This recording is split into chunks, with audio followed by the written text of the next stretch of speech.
Welcome to my channel. Today I'll be unboxing one of my newest wishlist plans. The plan was delivered using FedEx 2-day service from Florida to Delaware. While unboxing the box, I was surprised to see a little creature, a ladybug, hop along the trip from Florida.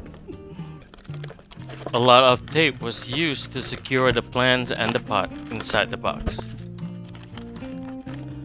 So let's see what's inside.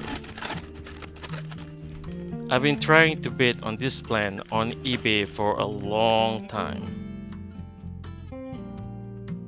Ladies and gentlemen, I would like to present you Philodendron Strawberry Shake. This is one of the highly sought after variegated philodendrons out there due to its beautiful variegation on the leaves. Strawberry Shake has a mix of white, cream, and pink color on its beautiful large leaves. Well, this plant is not for everybody.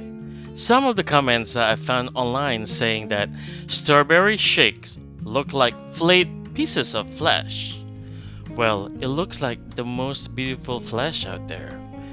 I also found some comments saying strawberry shakes look like someone threw up on them. Blech! Disease looking. Wow. Let's remember, God created all plants equally. We need to love every single plant as they will love you back. Learn how to love because every single God's creation is beautiful and has uniqueness of its own. I hope you enjoyed this unboxing plant video and please like and subscribe to my channel to see more videos. See you soon!